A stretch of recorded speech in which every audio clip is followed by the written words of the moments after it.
Africa Content TV.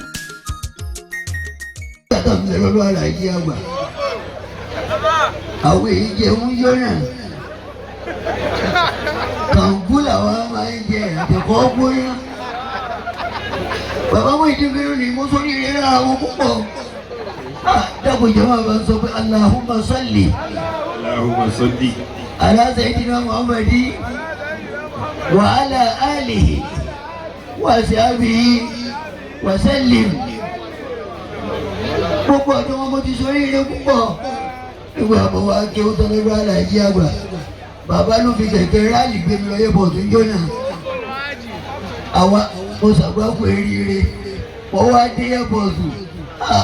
Bàbá Aláàjì àgbà wá ní wọ́n lábúrò yìí mo níná, wọ́n lábúrò yìí mo níná, wọ́n lábúrò yìí mo níná. Wọ́n bá délé lárúbáwá kò mójú mo ní mo gbọ́, mo wá dé mo ṣe ríire. Kíni rí ibú kan wá sọ pé ojúlé tí mo kọ́ sí bàbá kò ń bẹ̀ ni gómìnà Lawali ló kọ́ fún mi. Ìsálámùtà yìí ni kọ́ lọ́sọ̀ yìí Málàbúrà Húbì dákun bá ń kí àyà méjì kan tí ó pa ìjàmọ́ ẹ̀lẹ́kùn.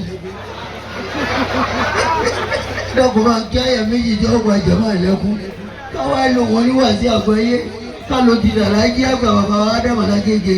Bàbá ìlú ti wàhálà púpọ̀ jù lórí àwọn ọmọ akéwù. Tọ́ba ní ta làfà tó ṣe wàhálà jù lórí àwọn ọmọ akéwù. Bàbá Lágége ni.